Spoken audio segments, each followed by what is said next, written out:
నమస్తే పొలిటికల్ వాయిస్కి స్వాగతం. వారం వారం జాతీయ అంతర్జాతీయ అంశాలపైన విశ్లేషణ చేసుకునేటువంటి కార్యక్రమానికి స్వాగతం. మనతో పాటు రాజకీయ విశ్లేషకులు సీనియర్ జర్నలిస్టు కందాడే పార్సాద్ గారు ఉన్నారు. పార్సాద్ గారు నమస్తే అండి. ఒకటి, అమెరికా చైనా మధ్యన ఆ రెండు దేశాల మధ్యన జరుగుతుందంటే రెండు పోటీల మధ్యన పోట్లాటలో లేగదూడేదో అయినట్టుగా జరుగుతుందేమో. ఆ రెండు దేశాల వార్ అనేక దేశాలకు ఇబ్బంది పెడుతుందా? ఇది ఒక రకంగా ఆర్థిక యుద్ధం అనే మాట యూజ్ చేయొచ్చు కదా దీనికి. ఆర్థిక యుద్ధం అన్నది ఈరోజు ఖచ్చితంగా అమెరికా చైనాలు ఇక్కడ ఈ పరిస్థితి తీసుకురావడానికి కారణం ప్రధానంగా చైనానే. ఓకే, చైనా WTO మెంబర్ అయిన తర్వాత ఆ WTO నిబంధనలని ఇష్టానుసారం ఉల్లంఘిస్తూ తన దేశాన్ని ఒక మ్యానుఫ్యాక్చరింగ్ హబ్గా తయారు చేసుకొని తన ఉత్పత్తుల్ని డంప్ చేస్తాను. WTOలో ఏవైతే కొన్ని అవకాశాలు ఉన్నాయో అన్ని దేశాలకి సమాన అవకాశాలు, సమానమైన ఇది ఉంటుంది.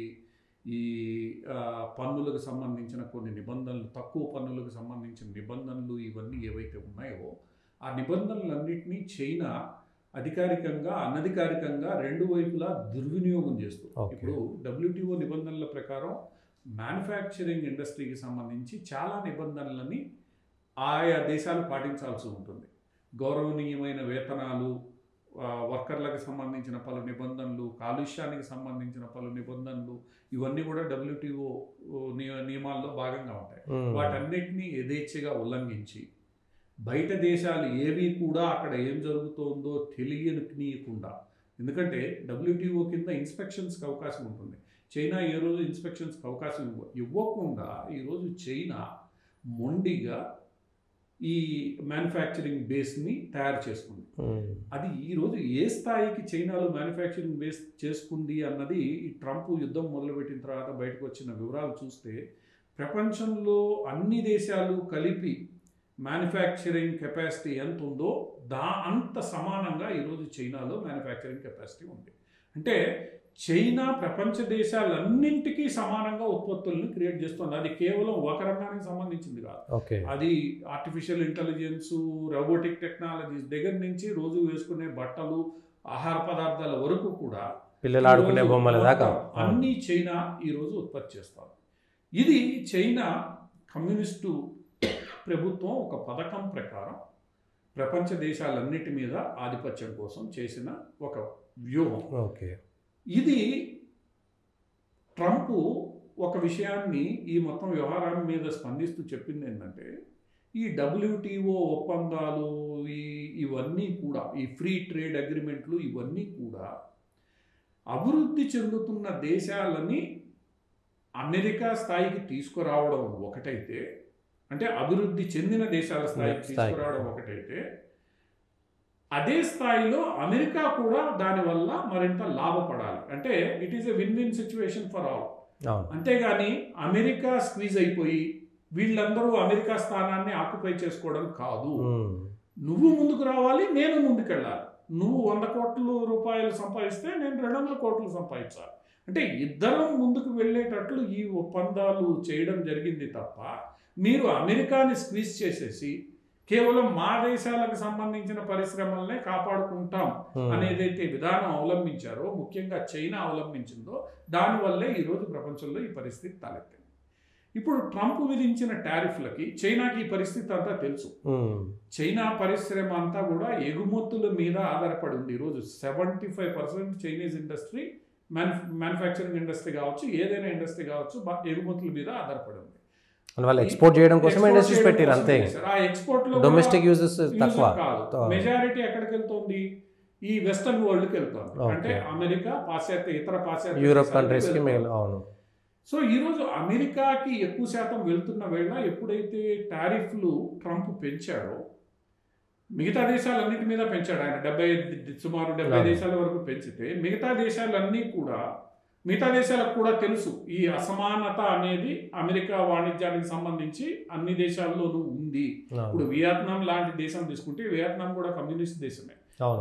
వియత్నాంకి అమెరికాకి ట్రేడ్ ఇంబ్యాలెన్సెస్ తీసుకుంటే చాలా ఎక్కువ ఉంటుంది. వియత్నాం నుంచి అమెరికాకి పోయేవి ఎక్కువ వస్తువులు ఉంటాయి, అమెరికా నుంచి వియత్నాంకి వచ్చేవి చాలా తక్కువ ఉంటాయి. అంటే ట్రేడ్ బ్యాలెన్స్ అనేది, డెఫిసిట్ అనేది చాలా ఎక్కువ ఉంటుంది. భారతదేశానికి కూడా అదే సమస్య. సో వీళ్ళందరూ ఇది అర్థం చేసుకుని ట్రంప్తో మేము మాట్లాడుకొని ట్రేడ్ బ్యాలెన్స్ని బ్యాలెన్స్ చేసే ప్రయత్నం చేస్తాం, అవసరమైతే మీ దగ్గర నుంచి కొన్ని వస్తువుల్ని మేము తీసుకునే ప్రయత్నం చేస్తాం, ట్రేడ్ బ్యాలెన్స్ని. అది అమెరికా కోరుకునేది కూడా అదే. అమెరికా కోరుకునేది అదే. మీరు నాతో చర్చించండి, ఏదైతే ఇబ్బందులు ఉన్నాయో పరిష్కరించుకుంటాం. కానీ ఇది అవలంబించకుండా చైనా ఏదైతే మొట్టమొదటి నుంచి అందరినీ బెదిరించే ధోరణితో, మేము ఎవరిని లెక్క చేయమనే ధోరణితో, ప్రపంచ ఒప్పందాలన్నింటినీ మేము ఇది చేయమనే ధోరణితో వ్యవహరిస్తోందో, ఈరోజు ట్రంప్కి వ్యతిరేకంగా కూడా అలానే వ్యవహరిస్తోంది. ఇప్పుడు మళ్ళా నేను కూడా 100% టారిఫ్ వేస్తానని చైనా లేటెస్ట్గా ప్రకటించింది. సరే, చైనా టిట్ ఫర్ టాట్కి వెళ్తోంది. వెళ్ళిన తర్వాత ఇప్పుడు ఏం జరుగుతుంది? అమెరికాకి ఎగుమతులు ఆగిపోయిన తర్వాత ఈరోజు చైనాలో మ్యానుఫ్యాక్చరింగ్ ఇండస్ట్రీ పరిస్థితి ఏంటంటే లేబర్ ఇన్సెంటివ్ మ్యానుఫ్యాక్చరింగ్ ఇండస్ట్రీ కాదు, highly automated manufacturing industry, heavily invested manufacturing industry. Heavily invested ఏంటంటే వాళ్ళు టెక్నాలజీని అంత హై ఆటోమేట్ చేయడానికి ఎక్కువ పెట్టుబడులు పెట్టారు, దానికి ప్రభుత్వం సపోర్ట్ చేస్తోంది. ఇవన్నీ చేసిన తర్వాత ఈరోజు చైనాలో 100% డార్క్ ఫ్యాక్టరీ సిస్టమ్స్ని వాడి ఉత్పత్తి చేయడం జరుగుతుంది. డార్క్ ఫ్యాక్టరీ లేదంటే 2-3 వర్కర్లు మొత్తం 70-100 మిషన్లని కంట్రోల్ చేస్తారు ఏదో కంప్యూటర్ ముందు కూర్చొని. అవి అలిసిపోకుండా 24 గంటలు 365 రోజులు ఉత్పత్తి చేస్తూనే ఉంటాయి, ఎందుకంటే అవి మిషన్లు మెయింటెనెన్స్ వస్తే తప్ప. అటువంటి డార్క్ ఫ్యాక్టరీ సిస్టంలో హై ఎఫిషియన్సీతో పనిచేసేటప్పుడు 100% కాకుండా 200-300%తో అక్కడ ఉత్పత్తి జరుగుతుంది. సో ఇప్పుడు అవన్నీ కూడా కొంతకాలం, ఇప్పుడు ట్రంప్తో ఈ ఇబ్బందులు తొలగేంత వరకు, లేదా అమెరికాకి ఆగిపోయిన ఎగుమతులు వేరే చోటకి వెళ్ళేలా ఏర్పాట్లు చేసేంత వరకు ఈ మొత్తం వ్యవస్థ ఆగిపోయే ప్రమాదం. నిల్వలు చైనాలో పెట్టుకోలేరు, ఆ వస్తువు నిల్వలు పెట్టుకోలేరు, ఎక్కడో దేశానికి పంపించాలి, బయటికి పంపించాలి. ఎక్కడికి పంపించాలి? ఇప్పుడు చైనా ఒకటే అమెరికాతో మాట్లాడడం నేను మాట్లాడుకోకూడదు అనుకున్నప్పుడు ఏవైతే వ్యవస్థలు ఉన్నాయో ఆ వ్యవస్థలు కుప్పకూలకుండా వేరే దేశాలతో మాట్లాడుకోవాలి.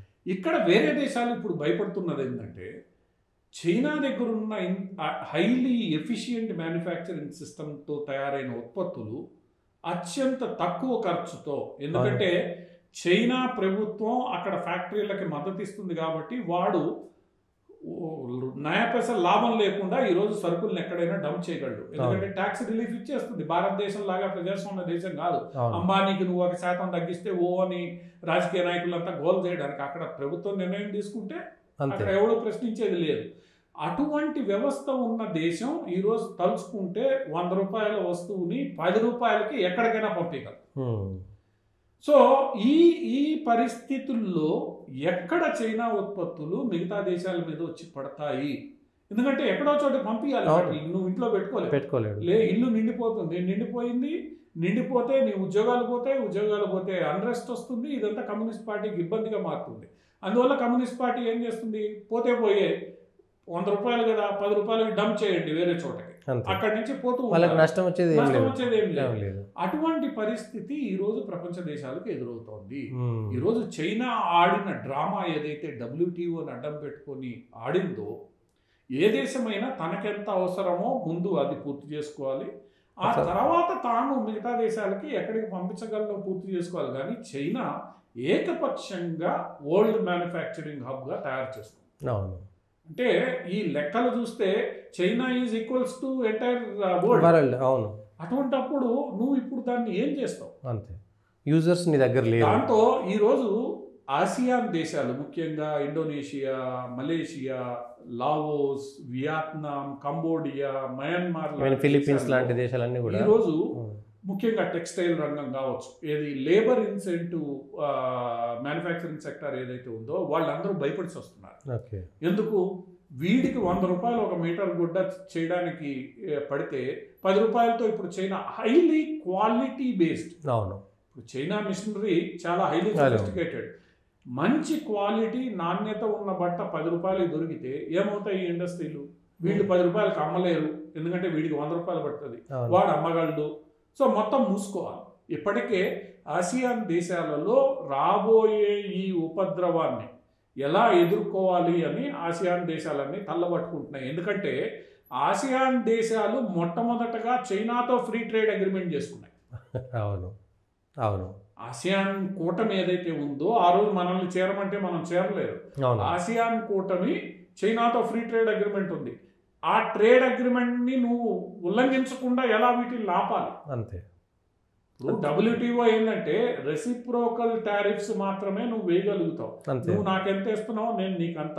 ఇప్పుడు చైనా నేను టారిఫ్ వేయను వియత్నాం నుంచి వచ్చే వస్తువుల మీద అని డిసైడ్ చేసింది, నువ్వు కూడా వేయడానికి లేదు. దాన్ని WTOలో నేను ఛాలెంజ్ చేయొచ్చు. అట్లా చైనా ఏముంది, నాకేమి వద్దు టారిఫ్ వియత్నాం నుంచి, కాకపోతే వియత్నాంలో నేను 100 కోట్లు డంప్ చేస్తా, అంతే. వియత్నాం కాదని లేదు. సో ఈ పరిస్థితి ఈరోజు చైనా ఒక వ్యూహం ప్రకారం ఒక స్థితిని క్రియేట్ చేసింది. అది ఈరోజు ఎక్స్పోజ్ అయిపోయింది. ప్రపంచ దేశాలన్నీ చైనా గత 2 దశాబ్దాలుగా WTO మెంబర్ అయిన తర్వాత, ఎందుకంటే WTOలో ముందు చైనాని మెంబర్గా చేర్చుకోలే, చాలా కాలం తర్వాత WTOలో చైనా మెంబర్ అయింది. ఆ మెంబర్ అయిన తర్వాత ఒక వ్యూహం ప్రకారం WTO నిబంధనల్ని ఎలా ఉల్లంఘించింది, దాని పర్యవసనాలు ఏంది అనేది ఈరోజు ప్రపంచం చూడబోతోంది. ఒక రకంగా ట్రంప్ తీసుకున్న నిర్ణయం అది అమెరికాకి ఎంత మేలు చేస్తుందో లేదో తెలియదు, కానీ ఈ చైనా లాంటి దేశాలు ఏవైతే ఈ ప్రపంచీకరణ పేరుతో ఏర్పడిన వ్యవస్థల్ని తమకు అనుకూలంగా మలుచుకునే ప్రయత్నం చేశాయో, కరప్షన్ కావచ్చు లేదా ఇంకొక పద్ధతుల్లో, అవన్నీ కూడా ఈరోజు ఎక్స్పోజ్ అయ్యే అధికారం ఉంది. వీటన్నిటితో అవకాశం ఉంది కాబట్టి వీటన్నిటితో ఈరోజు ప్రపంచ దేశాలు డీల్ చేయాలి. భారతదేశం కూడా డీల్ చేయాలి. నిన్న భారతదేశంలో చైనా రాయబారి చేసిన ట్వీట్ ప్రకారం 80,000 మందికి మేము వీసాలు ఇచ్చాం. గత 3 ఏళ్లలో సుమారు 600కు పైగా ఉత్పత్తులు చైనా నుండి భారతదేశం దిగుమతి చేసుకుంది. ఈ 2 దేశాల మధ్య సంబంధాలు ఏం దిగుమతి చేసుకుంది, డంప్ చేశారు. అంత బలవంతంగా రావాల్సిన ఉత్పత్తులు ఇక్కడికి డంప్ చేయబడ్డాయి. అంతే. ఇక్కడ పరిశ్రమలు మూతపడుతున్నాయి.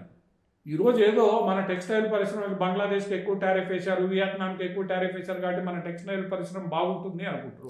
ఇప్పుడు ఏం చేస్తారు టెక్స్టైల్ పరిశ్రమ? ఇక్కడ జరగబోయే పెద్ద ప్రమాదం ఏముంది, చైనా నుంచి ఇక్కడికి దిగుతే ఇక్కడ ముద్ర వేసి అక్కడికి పంపిస్తాడు. భారతదేశంలో అటువంటి మహానుభావులు చాలా మంది ఉన్నారు.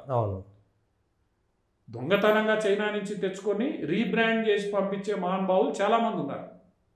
దానివల్ల జరిగే దుష్ఫలితాలను కూడా మనం ఆలోచించుకోవాలి.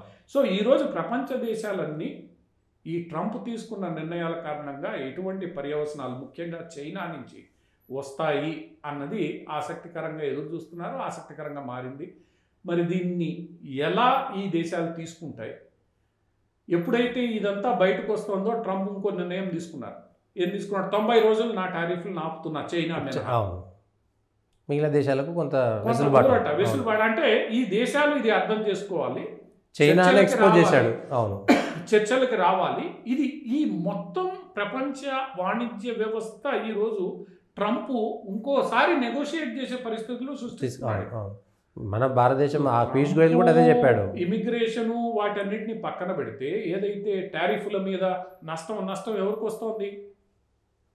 మనకు భారతదేశం కూడా ఆ రోజు ట్రంప్ మాట్లాడింది కూడా హార్లీ డేవిడ్సన్ మోటార్ వాహనాల మీద నువ్వు 200% పన్ను వేస్తున్నావు, నేను అమ్మలేకపోతున్నా.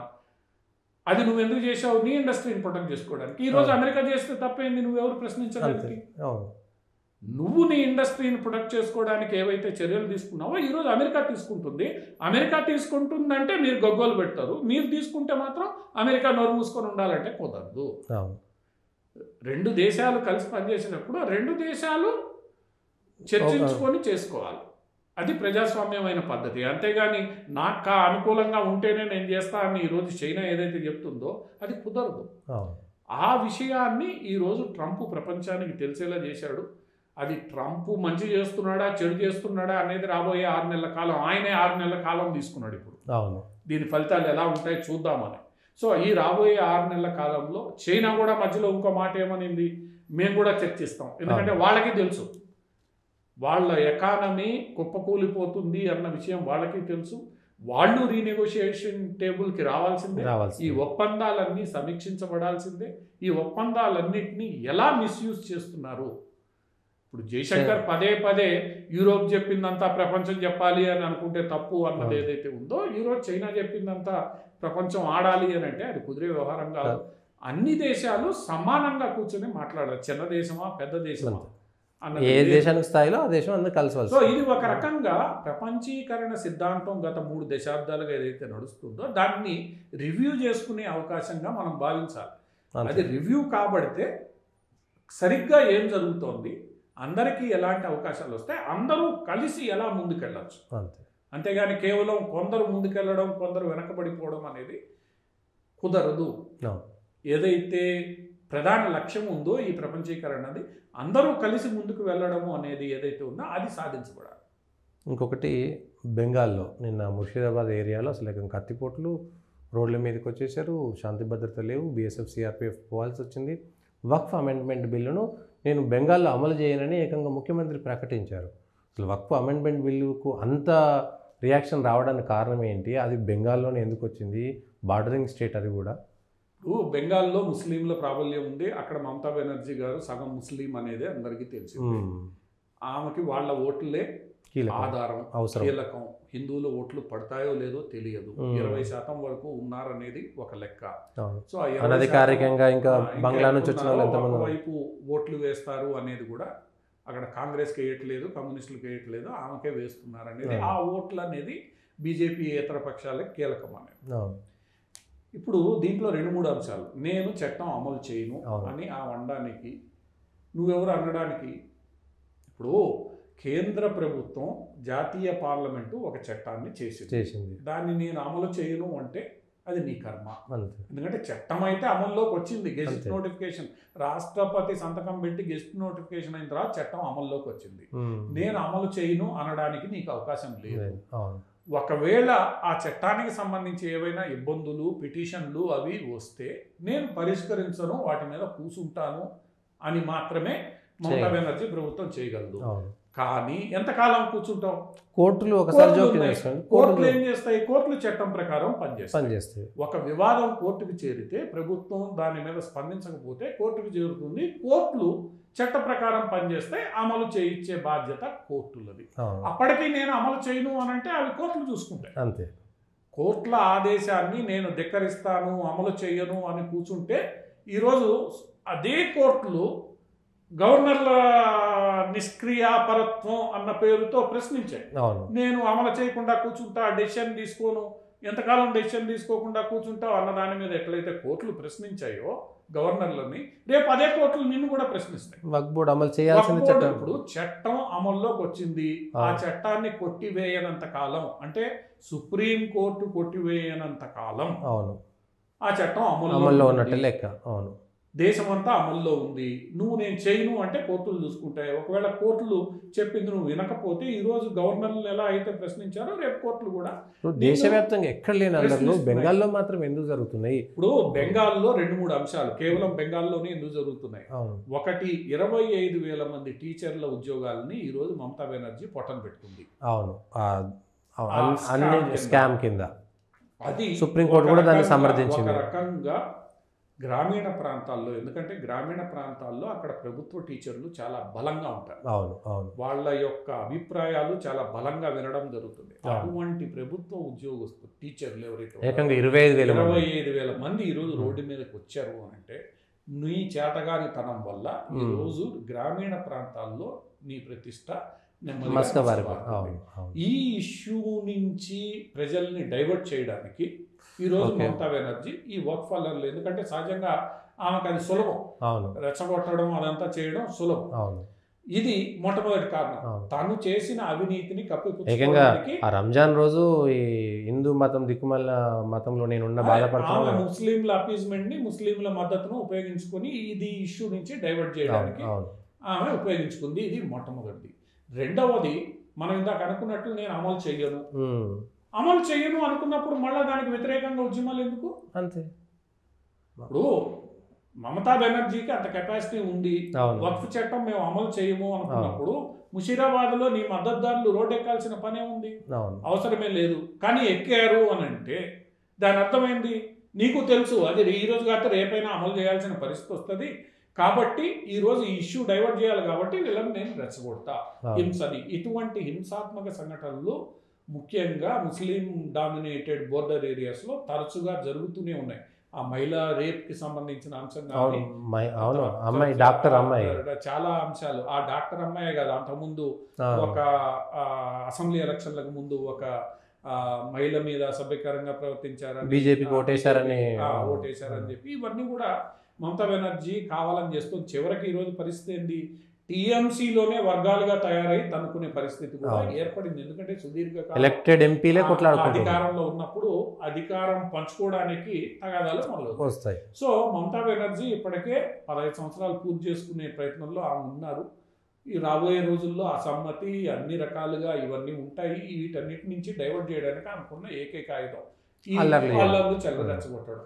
కొంత ఆమె అభయాస్తం ఉంది అందులో. కలకత్తా హైకోర్టు అభయాస్తం లేదన్నట్టు చెప్తారు. కలకత్తా హైకోర్టు ఈ రోజు స్పష్టంగా చెప్పింది, మీరు ఆపలేకపోతున్నారు, నేను సెంట్రల్ ఫోర్సెస్ ని డిప్లాయ్ చేస్తున్నా, సెంట్రల్ ఫోర్సెస్ మద్దతుతో స్టేట్ పోలీసులు అక్కడ కంట్రోల్ చేయాలి అంతే. ఇప్పుడు హైకోర్టు సెంట్రల్ ఫోర్సెస్ ని డిప్లాయ్ చేయాలి అని చెప్పి ఆదేశాలు ఇచ్చింది అని అంటేనే నీ లా అండ్ ఆర్డర్ ఫెయిల్ అయింది. నీ లా అండ్ ఆర్డర్ ఫెయిల్, నువ్వే హోంమంత్రి, నీ అండర్ ఉన్న మంత్రిత్వ శాఖ కింద ఏదైతే విభాగం పనిచేస్తుందో అది పనిచేయడం లేదంటే నీకు తెలిసి చేయట్లేదా, లేదా నీకు చేతగాక చేయట్లేదా, లేదా నువ్వు చెప్తే చేస్తున్నారా, నువ్వే చేపిస్తున్నావా అంటే వచ్చేస్తుంది. ఇప్పుడు ఇక్కడ వేరే సందేహాలు పెద్దగా ఆలోచించాల్సిన అవసరం లేదు. హోంశాఖ మంత్రి కింద ఉన్న ఒక విభాగం పని చేయనందువల్ల హైకోర్టు ఈరోజు అక్కడ సిఆర్పిఎఫ్ బిఎస్ఎఫ్ ని పంపించమని చెప్పి అడిగింది. బిఎస్ఎఫ్ వాహనాలు కూడా తగలబెట్టారు. ఒకవేళ నీకు నీతి నిజాయితీ మోరల్ వాల్యూస్ ఉంటే నువ్వు రాజీనామా చేయాలి అంతే. నీ కింద ఉన్న వ్యవస్థలు ఫెయిల్ అయ్యాయి. ఇది ఒక్కసారి ఇది మొదటిసారి కాదు, పలు సందర్భాల్లో ఫెయిల్ అయిన తర్వాత నువ్వు రాజీనామా చేయాలి. అయినా నువ్వు కొనసాగిస్తున్నావు అంటే నీ మద్దతుతో జరుగుతున్నాయి. ఎన్నికల తెల్లారి నుంచి హింస అట్లనే చూస్తూ నీరో చక్రవర్తి లాగా చూస్తూ ఉన్నావు, లేదా నువ్వే రెచ్చగొడుతున్నావు. అవును. అంతేగాని ఇప్పుడు భారతదేశం మొత్తం అదే స్థాయిలో ముస్లింలు ఉన్న ప్రాంతాలు ఉన్నాయి, అవన్నీ ఎందుకు చేయట్లేదు? అక్కడంతా అల్లర్లు ఎందుకు జరగట్లేదు? హైదరాబాద్ ఉంది. ఇప్పుడు హైదరాబాద్ కావచ్చు, లేదా కర్ణాటకలో చాలా ప్రాంతాలు కావచ్చు, వీటన్నిటిలో ప్రశాంతంగా ఉన్నాయి. ఇప్పటికే గొడవలు నడుస్తున్నాయి. వాళ్ళు ఎవరు ఎందుకు మాట్లాడడం లేదు? ఒక్క ముషీరాబాద్లోనే జరగడానికి కారణం ఒకటి స్కామ్ నుంచి డైవర్ట్ చేయడం, రెండోది ముస్లింల వెనక మేమున్నామని చెప్పుకునే ప్రయత్నం చేయడం, ముస్లింల్ని వాడుకోవడం. ఇది మమతా బెనర్జీ చేస్తున్నది తప్ప వక్ఫ్ మీద నీకు వ్యతిరేకత ఉంటే మిగతా వాళ్ళందరూ కోర్టుకు పోయారు. కోర్టు నిర్ణయం ఇవ్వనివ్వండి. ఒకవేళ కాన్స్టిట్యూషన్ అగెనెస్ట్ గా ఉంటే కాన్స్టిట్యూషన్ అగెనెస్ట్ గా ఉంది అని చెప్పి రెండు ప్రధానమైన అంశాలు వక్ఫ్ మీద ఈరోజు అన్ని పిటిషన్లో పేర్కొన్నారు. ఒకటి, రిలీజియస్ యాక్టివిటీలో ప్రభుత్వం ఏలు పెట్టకూడదు. హిందూ దేవాలయాలకు సంబంధించి ఏముందండి? పూజలు ఎలా చేయాలి అన్న వ్యవహారం ఆచార్య సాంప్రదాయాల్లో మాత్రం ప్రభుత్వం ఏలు పెట్టకూడదు. ఏ దేవుడికి ఏ పూజ చేయాలి, ఇప్పుడు శబరిమల అంశం కానీ ఇంకో అంశం కానీ ఆచార్య సాంప్రదాయ వ్యవహారాల్లో పూజాధికాల్లో ప్రభుత్వం వేలు పెట్టకూడదు. ఆగమ శాస్త్రాలు పురాణాలు ఇతిహాసాలు నిర్వచించిన ప్రకారం అవి జరుగుతాయి. అక్కడ ప్రభుత్వ జోక్యం ఉండకూడదు. It is not a secular. Supreme court చాలా స్పష్టంగా చెప్పింది. ఆ దేవాలయ నిర్వహణ తప్పుదోవ పట్టకుండా దాన్ని మేనేజ్ చేయడం, దాని ఆస్తుల్ని పరిరక్షించడం సెక్యులర్ ప్రభుత్వం పని. కాబట్టే ఈ రోజు దేవాలయాలకు సంబంధించిన దేవాదాయ శాఖ చట్టం ఉంది. ఆ చట్టం కింద బోర్డులు ఏర్పడ్డాయి. బోర్డులని ప్రభుత్వాలు ఏర్పడతాయి. ఇక్కడ చట్టం స్పష్టంగా ఉంది కదా. మరి అక్కడ మసీదులో నువ్వు ఏ ప్రార్థన చేయాలి, ఏ పాట పాడాలి, ఏ శ్లోకం చదువుకోవాలి, ఏ గీతం నువ్వు పాడుకోవాలి అన్న విషయం మీద ఈ వక్ఫ్ బోర్డు ఏమి చెప్పలేదు. అది ఎవరు చెప్తారు? అది చెప్పేదంతా కూడా ఇమాంలు, మౌలానాలు ఎవరైతే ఉన్నారో వాళ్ళు నిర్ణయిస్తారు. అక్కడ ఎక్కడ ప్రభుత్వం జోక్యం చేసుకోవట్లేదు. ప్రభుత్వం ఎక్కడ జోక్యం చేసుకుంటోంది? వక్ఫ్ పేరు మీద ఉన్న ఆస్తుల్ని పరిరక్షించడానికి జోక్యం చేసుకుంటుంది. ఎక్కడైతే హిందూ దేవాలయాలకు సంబంధించి ఇబ్బంది లేదో, secular non secular activity divide అయి ఉందో ఇక్కడ కూడా స్పష్టంగా ఉంది. సో ప్రభుత్వం ఏమి రిలీజియస్ యాక్టివ్ నువ్వు ఎక్కడ పూజ చేసుకోకూడదు, నువ్వేం పూజ చేసుకోకూడదు అని ప్రభుత్వం చెప్పట్లా. నీ పూజ నువ్వు చేసుకో. మసీదు లోపల నువ్వు ఏం చేసుకుంటావు, ఎటువంటి పూజ చేయాలి, ఏం ఉపన్యాసం ఇచ్చుకుంటావు, ఏ ఖురాన్ని నువ్వు చదువుకోవాలి, ఎటువంటి సాంప్రదాయాలని పాటించాలి, దాంట్లో ప్రభుత్వ జోక్యం లేదు. కేవలం ఆస్తుల నిర్వహణ హిందూ దేవాలయాలకు వర్తించినప్పుడు నీకెందుకు వర్తించదు? సో అందువల్ల ఏదైతే వీళ్ళు రిలీజియస్ ఇన్ఫ్రింజ్మెంట్ చేస్తున్నారు అన్న వాదన అక్కడ చెల్లదు. కాకపోతే వీళ్ళందరికీ వస్తున్న ప్రధానమైన ఇబ్బంది ఏంటంటే ఇప్పుడు వక్ఫ్ ఎవరు ఇవ్వాలి? వక్ఫ్ అనేది ముస్లింలు మాత్రమే ఇవ్వాలి, నాన్ ముస్లింలు కూడా ఇవ్వచ్చు అని 1995లోనూ చేసిన చెప్తాం. సరే, నాన్ ముస్లింలు కూడా ఇవ్వచ్చు. ఈ నిబంధన ఏదైతే ఉందో నాన్ ముస్లింల ఆస్తిని కూడా వక్ఫ్గా ప్రకటించవచ్చు అన్న నిబంధన మీదే ఇక్కడ మొత్తం వివాదాలు కుంభకోణాలు ఉన్నాయి.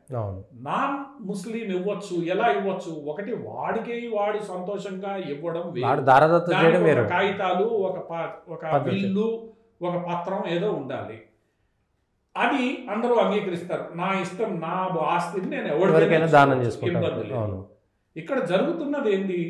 ఈ నాన్ ముస్లిం ఆస్తుల్ని, ముఖ్యంగా ప్రభుత్వ ఆస్తుల్ని, అదే నాన్ ముస్లిం ప్రైవేట్ ఆస్తుల్ని, ప్రభుత్వ ఆస్తుల్ని లేదా ముస్లిం ప్రైవేట్ ఆస్తుల్ని కూడా రాజకీయ నాయకులు జోక్యం చేసుకుని వాళ్ళకి ఇష్టం లేని వాళ్ళ ఇంటి ముందు జెండా పాతేసి, ఎక్కడ ప్రభుత్వ ఖాళీ స్థలం ఉంటే అక్కడికి పోయి 4 జెండాలు పాతేసి అక్కడ ఒక చిన్న గోడ కట్టేసి గత 10 ఏళ్లుగానో 5 ఏళ్లుగానో 2 ఏళ్లుగానో ఇది మేము ఇక్కడ పూజలు చేసుకోవడానికి వాడుకుంటున్నాం, రిలీజియస్ పర్పస్కి మాత్రమే వాడుతున్నాం, ఇది వక్ఫ్ అని నీకు నువ్వుగానే ప్రకటించేసుకుని అక్కడి నుంచి ఆ భూమిని ఈ రాజకీయ నేత లీజుకి తీసుకుని, ఎంతకి లీజుకి తీసుకుంటాడు? 10 పైసలు ఎకరా లేదా రూపాయి ఎకరాకి లీజుకి తీసుకుని ఆడు దాని మీద 20 అంతస్తుల బిల్డింగ్ కట్టి 50 లక్షలు కోట్ల రూపాయలు సంపాదిస్తున్నారు.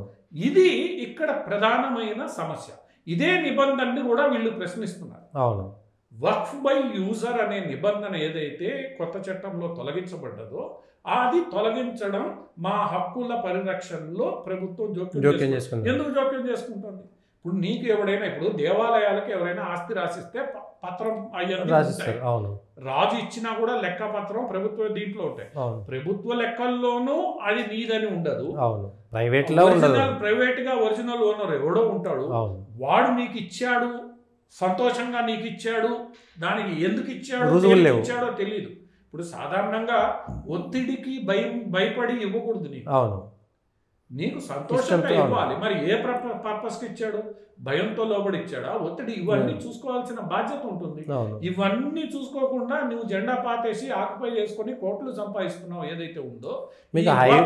రోడ్ల మీద హైవేల పక్కన పోతుంటే అటవీ భూములలో ఎన్ని ఉంటాయి, కొన్ని వందలు వేలు రోడ్లు ఆక్యుపై చేసుకున్నారు, రైల్వే విధానాల పేరుతో ఆక్యుపై చేసుకున్నారు, రైల్వే ప్లాట్ఫామ్లను ఆక్యుపై చేసుకుంటున్నారు, రైల్వే ఆస్తుల్ని ఆక్యుపై చేసుకుంటున్నారు, ప్రభుత్వ పాఠశాలలను ఆక్యుపై చేసుకుంటున్నారు. సో నువ్వు ఆక్యుపై చేసుకొని స్థలం ఏంటి? భయ్యా, నువ్వు ఇది ఆక్యుపై చేసుకున్నావు, దీని మీద నీకు హక్కులే ఉన్నాయి, నువ్వేం చేస్తున్నావు అది అడగకూడదు. ఎందుకంటే 95 చట్టం ప్రకారం ప్రశ్నించడానికి వీలే, మాకు నచ్చింది మేము చేసుకుంటాం అంతే. ఈ నిబంధనను అడ్డం పెట్టుకొని ముస్లిం రాజకీయ నాయకులు లేదా పలుకుబడిన ముస్లింలు ఇష్టానుసారం భూదందాలకు పాల్పడ్డారు. అందులో కూడా ఒక వర్గం సున్నీలు మాత్రమే ఉండి మిగిలిన షియాలకి వీళ్ళకి ఎవరికి లేదు, చిన్న కులాలు ఎవరిని పట్టించుకోవట్లేదు. అందువల్ల ఏంటంటే ఈ వర్గానికి మాత్రమే ఈరోజు వక్ఫ్ చట్టం మీద వీళ్ళు వేసిన పిటిషన్లలో ప్రధానంగా ప్రస్తావించింది రిలీజియస్ ఫ్రీడమ్ ని అడ్డుకుంటున్నారని ఒకటి, రెండవది వక్ఫ్ బై యూజర్ ని తీసివేయడం సరికాదు అని. వక్ఫ్ బై యూజర్ ని తీసివేయడానికి వాళ్ళు చెప్పే ఒకే ఒక ఆస్తి రకం ఏంటంటే శ్మశానాల గురించి మాట్లాడతారు, కబరిస్తాన్ గురించి మాట్లాడతారు. కబరిస్తాన్లు మీ చేతికి ఎలా వచ్చాయి?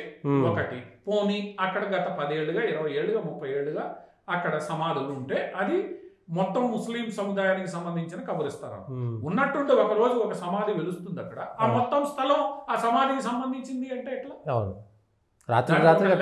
ఒక పత్రం ఉండాలి,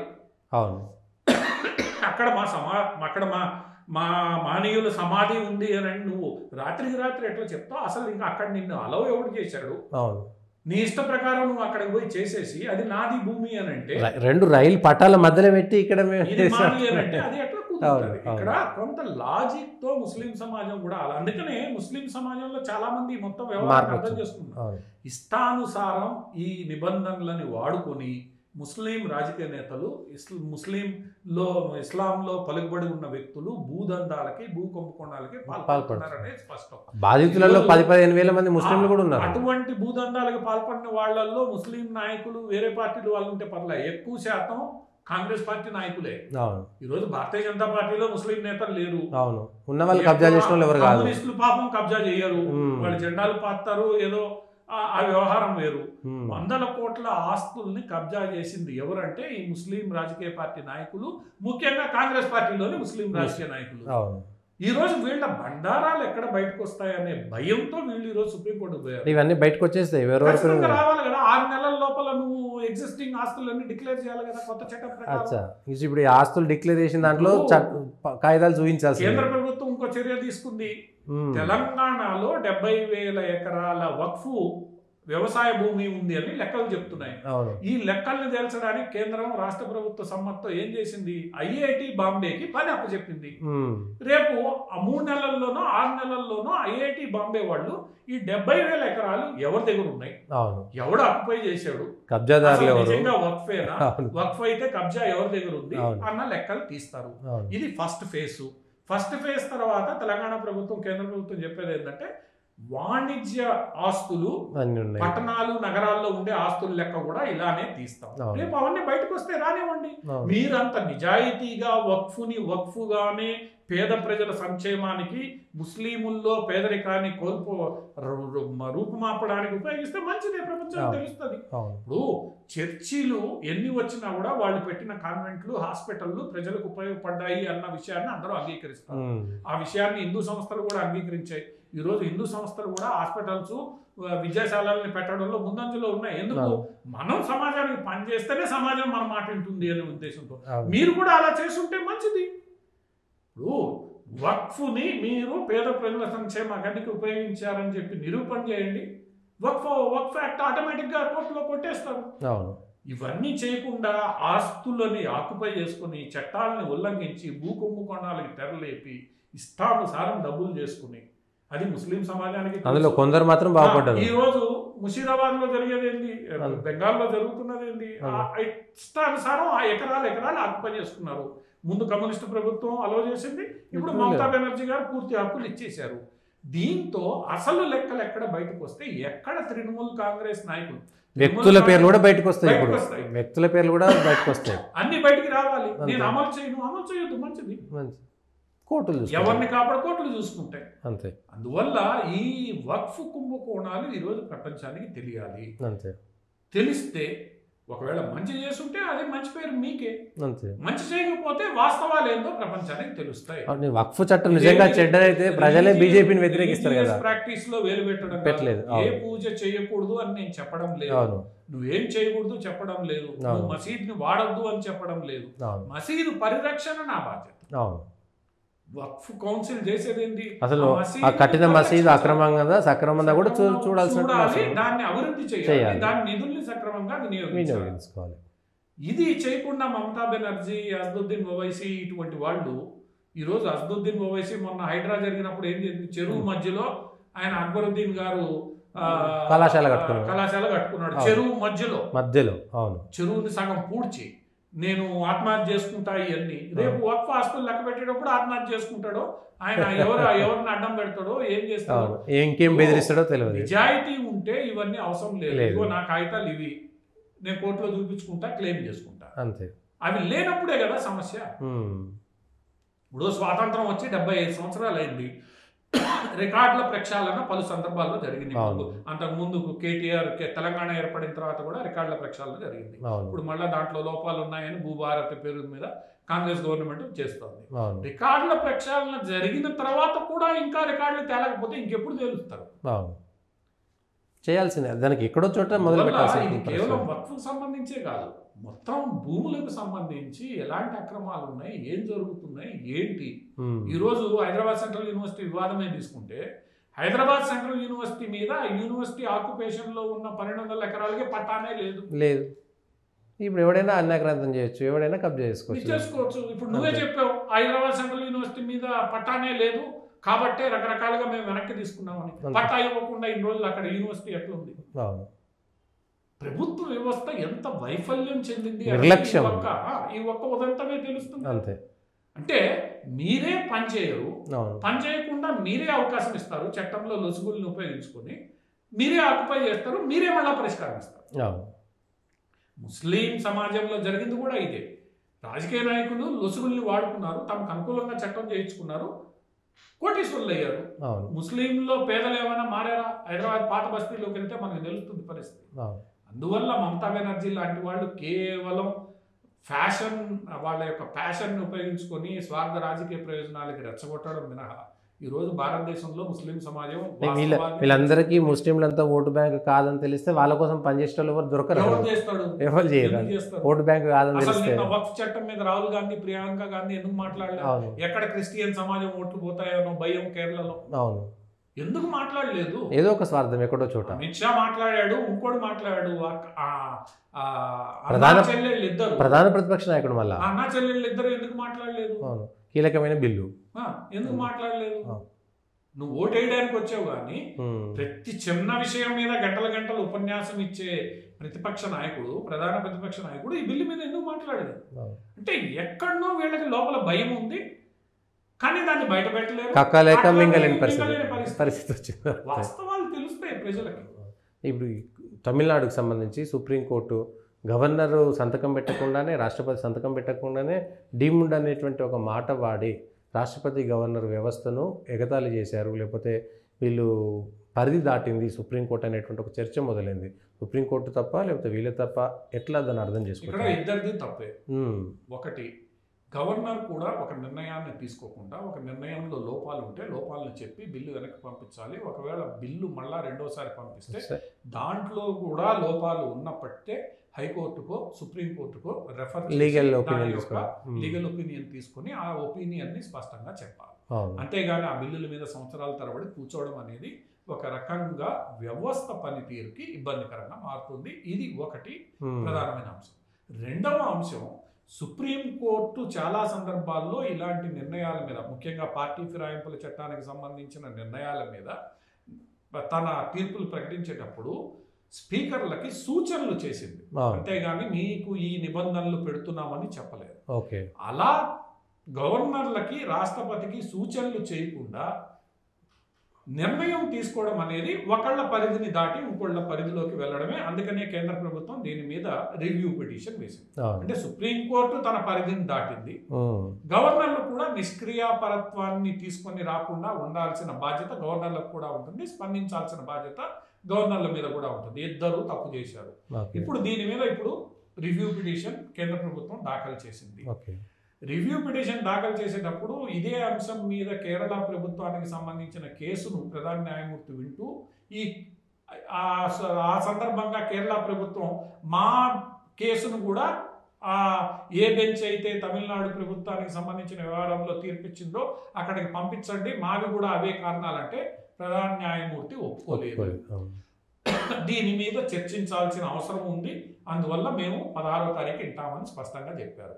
దాని అర్థమైంది సుప్రీంకోర్టులో కూడా సందిగ్ధత. సుప్రీంకోర్టు కూడా ఒక్కోసారి చాలా సందర్భాల్లో న్యాయమూర్తులు కొన్ని సందర్భాల్లో పరిధులు దాటి ఆ పరిధుల్ని దాటిన సందర్భాల్లో దాన్ని సరి చేసుకున్నది కూడా సుప్రీంకోర్టే. కాబట్టి ఈరోజు సుప్రీంకోర్టు ఒక వ్యవస్థ పరిధి దాటి ఇంకొక వ్యవస్థకు వెళ్ళినప్పుడు దాన్ని ఏం చేయాలి అన్నది సుప్రీంకోర్టు బ్యాలెన్స్ ఎట్లా చేసుకోవాలి. సో సుప్రీంకోర్టు ఈ రోజు దాని మీద నిర్ణయం తీసుకోవాలి. ఇంకొక వైపు గవర్నర్లు కూడా ఆలోచించుకోవాలి. ఇప్పుడు మీ దగ్గర ఉన్న ఆప్షన్స్ ఏంటి? Constitution is very clear. ప్రజాస్వామ్యబద్ధంగా ఎన్నికైన ప్రభుత్వం రెండోసారి నీ దగ్గర పంపించినప్పుడు you have to accept it. ఒకవేళ నీకు ఇబ్బందులు ఉంటే అప్పటికి నీకు అది నచ్చకపోతే చెప్పాలి. అలా చెప్పకుండా ఇప్పుడు పార్టీ ఫిరాయింపుల చట్టమే స్పష్టంగా ఫిరాయించారు. స్పీకర్ నిర్ణయం చెప్పడు, 5 ఏళ్లకి అయిపోతుంది అసెంబ్లీ కాల పరిమితి. నువ్వు నిర్ణయం చెప్పినప్పుడు ఆ చట్టానికి ఉన్న విలువేంటి? సో రాజకీయ ప్రయోజనాలతో చట్టాలని, రాజ్యాంగాన్ని ఇష్టానుసారం ఉల్లంఘిస్తానంటే గవర్నర్లకి కుదరదు, స్పీకర్లకి కుదరదు. మీరు కూడా యాక్ట్ చేయాలి. నేను కేవలం రాజకీయ ప్రయోజనాలకి పార్టీ ఫిరాయింపుల చట్టం కింద వచ్చిన వాళ్ళని నేను నిర్ణయం ఇవ్వను, ఎన్ని రోజులు ఇవ్వకుండా ఉంటాను, దానివల్ల చట్టం ఏముంది? ఇప్పుడు మా ఇష్ట ప్రకారం మేము చేస్తామన్నప్పుడు చట్టం చేయాల్సిన అవసరం లేదు. చట్టానికి విలువ ఏముంది? అదే విషయాన్ని మహారాష్ట్ర ప్రభుత్వం, మహారాష్ట్రలో శివసేన ఈ ప్రభుత్వ పార్టీ చీలినప్పుడు కూడా సుప్రీంకోర్టు స్పష్టంగా చెప్పింది. ఇప్పుడు కాన్స్టిట్యూషనల్ స్పిరిట్తో ఒక చట్టం వచ్చినప్పుడు దాన్ని కాన్స్టిట్యూషనల్ స్పిరిట్ని కాపాడాల్సిన బాధ్యత అందరి మీద ఉంటుంది. అందులో కాన్స్టిట్యూషన్ పోస్టులు ఉండేటువంటి వాళ్ళు పోస్టులో ఉండే వాళ్ళ మీద కష్టం. ఉంటుంది. సో మీరు కూడా స్పందించాలి. నీకు ఇష్టం లేదు ప్రెసిడెంట్కి పంపించు. సుప్రీంకోర్టు నిన్న చీఫ్ జస్టిస్ ఒక మాట అన్నారు, నీకు తెలియదు అది వైలేట్ చేస్తుందని నువ్వు భావిస్తున్నావు, కోర్టుకి పంపించు. అంతే, జ్యుడిషియల్ గా వాళ్ళు ఎంక్వైరీ వాళ్ళు చేస్తారు. వాళ్ళు ఎంక్వైరీ చేస్తారు. అది నిజంగా అది కాన్స్టిట్యూషన్ వైలేట్ చేస్తుంది అని అంటే మేమే చెప్తాం నీకు. అవును. అంతేకాని నువ్వు ఏమీ చేయకుండా కూర్చుంటారంటే, పని చేయకుండా కూర్చుంటారంటే కుదరదు. అది కేవలం గవర్నర్లకు సంబంధించిన ఈ అంశమే కాదు, ఇప్పుడు రేపు స్పీకర్లకు కూడా వర్తిస్తుంది. అవును, ఇప్పుడు రాజ్యాంగబద్ధమైన పదవులు అందరికీ ఉన్న వాళ్ళకి వర్తిస్తుంది. ఇష్టం వచ్చినట్లు మీరు కూర్చోడానికి. వ్యవహారం ఈ రోజు కేంద్రంలో బీజేపీ ఉండొచ్చు, రేపు కాంగ్రెస్ ఉండొచ్చు. గతంలో కాంగ్రెస్ గవర్నర్లు తీసుకున్న నిర్ణయాలు ముఖ్యంగా గుజరాత్ అటువంటి చోట్ల ఆంధ్రప్రదేశ్లో వివాదాస్పదమయ్యాయి. ఆంధ్రప్రదేశ్ లో కానీ వీటిల్లో కానీ ఆ రోజు ఏ ఆరోపణలు అయితే భారతీయ జనతా పార్టీ ఇతర పక్షాలు చేసాయో ఇదే ఆరోపణలు ఈ రోజు భారతీయ జనతా పార్టీ మీద వస్తున్నాయి. సో ఈ వ్యవస్థలు మారాలి. అంతే. అందులో సుప్రీంకోర్టు కూడా తన పరిధిలో తాను ఉండాలి. సూచనలు చేయడం వేరు, ఆదేశాలు ఇవ్వడం వేరు. పరిధి దాటి ఆదేశాలు ఇవ్వడం ఎంతవరకు సమంజసమో సుప్రీంకోర్టు ఆలోచించుకోవాలి. పని చేయకుండా కూర్చోవడం అనేది కూడా గవర్నర్లకి సరైనది కాదు. దాంతో ఏమవుతాయి, వ్యవస్థలు ఏం చేయాలనో తేల్చుకోకుండా అలా స్టాండ్ స్టిల్ గా ఉండడం వల్ల ఓవరాల్ పెరాలసిస్ వచ్చి జరగాల్సిన అభివృద్ధి ఇతరత్ర కార్యక్రమాలు జరగకుండా నిలిచిపోతాయి. సో ఈ వ్యవహారంలో అన్ని వ్యవస్థలు సమన్వయంతో ఆలోచించుకొని పనిచేయాలి. మరి అది ఎట్లా కుదురుతుంది? ఇప్పటికైనా ఈ మొత్తం వ్యవహారం మీద ఎవరి పరిధి ఎంత, కాన్స్టిట్యూషన్ యొక్క స్పిరిట్ ఏంటి, ఆ స్పిరిట్ ని ఒక రాష్ట్రం ఉల్లంఘిస్తున్నప్పుడు దాన్ని ఎలా అడ్డుకోవాలి, అడ్డుకోవడానికి ఉన్న ఇవన్నీ కూడా ఈరోజు చర్చ జరగాలి. నిజానికి ఇది నీటికి సంబంధించిన అంశం ఈ రోజు తమిళనాడు గవర్నమెంట్ వ్యతిరేకిస్తూ వచ్చింది గత 10-15 ఏళ్లుగా. సుప్రీంకోర్టు రాష్ట్రపతి దాన్ని తిప్పి పంపాడు. సుప్రీంకోర్టుకి వెళ్లే పరిస్థితి లేదు, ఎందుకంటే నీట్ రావడానికి కారణమే సుప్రీంకోర్టు జడ్జిమెంట్. అటువంటి పరిస్థితుల్లో నువ్వు వెళ్ళలేవు. అటువంటిప్పుడు ఇప్పుడు విద్యార్థుల పరిస్థితి ఏంటి?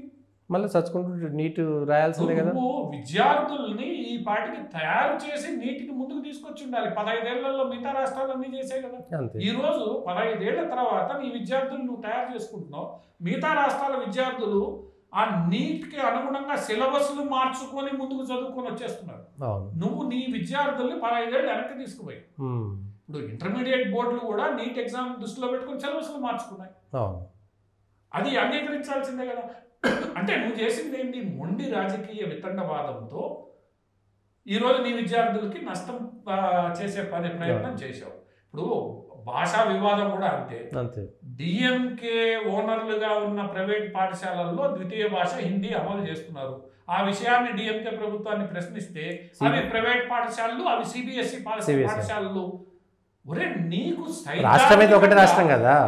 సైద్ధాంతికంగా నీకు అంత నమ్మకం ఉన్నప్పుడు నీ కార్యకర్తలు చెప్పాలి నువ్వు అక్కడ చేరొద్దు. అంటే నీకు సైద్ధాంతిక భూమిక లేదు, నీకు నువ్వే వ్యాపార ప్రయోజనాల కోసం కాంప్రమైజ్ చేసుకుంటావు. మరి నువ్వు ఎట్లా ఆ సైద్ధాంతిక భూమికని చెప్తావు? ఈరోజు డిఎంకే చేస్తున్న తప్పేంటంటే సైద్ధాంతిక భూమికలు. ఇప్పుడు కమ్యూనిస్టులు ఉన్నారు, మేము ఇలా ఉండాలి అనుకుంటారు, అలా ఉంటారు. ఇప్పుడు బజరంగ దళంలో ఉన్నారు, మేము హిందూ వాదాన్ని బలపరుస్తున్నారు. వాళ్ళు ఎత్తుకోపోయి ఏమి క్రిస్టియన్ చర్చ్ మిషనరీ స్కూల్లో చేర్చలేదు కదా. చేర్చాడు అంటే వాడి వాదం తప్పే, అంతే. నువ్వు కాంప్రమైజ్ అయినట్లే. అంత నిబద్ధతతో ఉన్నప్పుడు నువ్వు అదే నిబద్ధతతో నీ పార్టీ నాయకుల్ని అలా ఉండమని చెప్పు. ఎప్పుడైతే నువ్వు వ్యాపారము ఇంకోటో పేరుతో కాంప్రమైజ్ అయ్యావో నువ్వు చెప్పేవన్నీ స్లోగన్లు తప్ప ఇంకోటి కాదు. ఎందుకంటే నీ పిల్లలు సెకండ్ లాంగ్వేజ్ హిందీ చదువుతున్నారు, నీ ఎమ్మెల్యే పిల్లలు సెకండ్ లాంగ్వేజ్ సాంస్క్రిట్ చదువుతున్నారు, మార్కులు ఎక్కువ వస్తాయని చెప్పి. ఈరోజు తెలంగాణలో ఏం జరిగింది? మార్కులు స్కోరింగ్ ఎక్కువ వస్తుంది, ఇంటర్మీడియట్ లో సాంస్క్రిట్ ఏంటంటే భాష పేరు చెప్పేటోళ్ళందరూ ఇంగ్లీష్ మీడియంలో చదివేటప్పుడేమో వాళ్ళ భాషకు ఏమో ఇబ్బంది ఉంటుందండి. విచిత్రం వరకు తెలుగు మీద ప్రశ్నించిన వీళ్ళే ఈ రోజు సాంస్క్రిట్ తో ఇబ్బంది ఏంది? అది కూడా 1 నుంచి 10వ తరగతి దాకా ఏమి ఇబ్బంది లేదట. ఆ 2 ఏళ్ళు సంస్కృతం చదివితే తెలుగు ఇష్టమయ్యా. ఆయనకి ఏది ఇష్టమో అది సెలెక్ట్ చేసుకుంటారు. నారాయణ చైతన్య లేదా ఇంకోటో దాంట్లో ప్రైవేట్ కళాశాలలో కార్పొరేట్ కళాశాలలో తెలుగు చెప్పట్లేదు. మీరేం ప్రశ్నించారు? అంతే. మరి తెలుగు ప్రేమ ఎప్పుడు పోయింది అప్పుడు? అది విద్యార్థి అసలు ఇంగ్లీష్ మీడియం పెట్టినప్పుడు ఏమైంది? గవర్నమెంట్ కాలేజీలలో స్కూళ్ళలో కూడా ఇంగ్లీష్ మీడియం పెట్టినాక ఇంకేముంటుంది? విద్యార్థి తల్లిదండ్రులు ఇష్టం ప్రశ్నించడానికి తల్లిదండ్రులు ఎక్కువగా ఆప్ చేసుకుంటున్నప్పుడు అందుకు కావాల్సిన వ్యవస్థల్ని ఏర్పాటు చేయాల్సిన బాధ్యత ప్రభుత్వాన్ని. ఇప్పుడు ప్రభుత్వ కళాశాలలో ఎక్కువ మంది విద్యార్థులు సంస్కృత్ ని కోరుకుంటున్నప్పుడు టీచర్లు పెట్టాలి కదా. పెట్టాల్సింది. గవర్నమెంట్ నేను పెట్టను అని అనడానికి గవర్నమెంట్ హక్కు లేదు. ఎట్లా లేదని చెప్పి పిల్లల భవిష్యత్తును నువ్వు నాశనం చేసినట్లు లెక్క ఆ ఫెసిలిటీ లేకపోవడం వల్ల. ఇప్పుడు ఎందుకు విద్యార్థులు ఆప్ చేసుకుంటున్నారు? తెలుగు పండితులు ఎందుకు ఆ విషయాన్ని గుర్తించరు? అవును, మీరు మార్కులు వేయండి, పోనీ 100% మార్కులు వేయండి తెలుగులో. కష్టం. అందువల్ల ఏంటంటే మార్కుల సమస్య కాదు, మేమేదో అమలు చేయాలి. ఇప్పుడు డిఎంకే ఏదైతే భాషోద్యమం, డీలిమిటేషను, ఈ నీటు, గవర్నర్ల వ్యవహారం, ఇవన్నీ కూడా రాబోయే అసెంబ్లీ ఎన్నికలకు సంబంధించి ఏదైతే ఉందో ఆ ప్రభుత్వం మీద వ్యతిరేకత ఉందో దాన్ని డైవర్ట్ చేయడానికి, దానికి ఈరోజు సుప్రీంకోర్టు ఏదో దోహదపడినట్లు అనిపిస్తోంది. రేపో ఎల్లుండిలో ఈ సుప్రీంకోర్టులో జరిగిన వాదనలన్నీ కూడా ఈరోజు సుప్రీంకోర్టు డిఎంకేకి మద్దతుగా మాట్లాడారా లేదా, అసలు కాన్స్టిట్యూషనల్ పొజిషన్స్ ఏంటి, నువ్వు ఎలా ఇన్ఫ్రింజ్ చేయొచ్చు, నువ్వు ఇంకొక రాజ్యాంగ వ్యవస్థకి వెళ్ళొచ్చా లేదా, ఇవన్నీ రాబోయే రోజుల్లో తేలుతాయి. గవర్నమెంట్ కూడా తేల్చడానికి రివ్యూ పిటిషన్ వేసింది. చీఫ్ జస్టిస్ కూడా ఈ విషయాలన్నీ ఆలోచించాలని చెప్పాడు కాబట్టి అవి తేలుతాయి. తేలిన తర్వాత తేలిపోతుంది. ఇంకా సంవత్సరం నువ్వు ఎన్నికలకు వెళ్ళే లోపలే తేలిపోతుంది కూడా. గవర్నర్ వ్యవహారం మీద జోక్యం చేసుకోవచ్చా లేదా, గవర్నర్ నువ్వు ఇలా చేస్తే బాగుంటుందని చెప్పడం వేరు. సలహాలు సూచనలు ఎవరైనా సూచనలు ఇవ్వచ్చు. రాజ్యాంగంలో ఇట్లా ఉంది, మీరు ఇట్లా చేస్తున్నాను, పార్టీ ఫిరాయింపుల్ని ప్రోత్సహిస్తూ కూర్చుంటే కుదరదు అన్న విషయాన్ని సూచనలు చెప్పొచ్చు. ఇంకా మరీ నువ్వు వినకపోతే ఎవరో ఒకరు మధ్యవర్తిత్వం వహించాలి, అది సుప్రీంకోర్టు చేస్తుంది. అంతే. ఓకే సార్, ఇది ఈ వారం ఉన్నటువంటి జాతీయ అంతర్జాతీయ అంశాలపైన విశ్లేషణ కార్యక్రమం.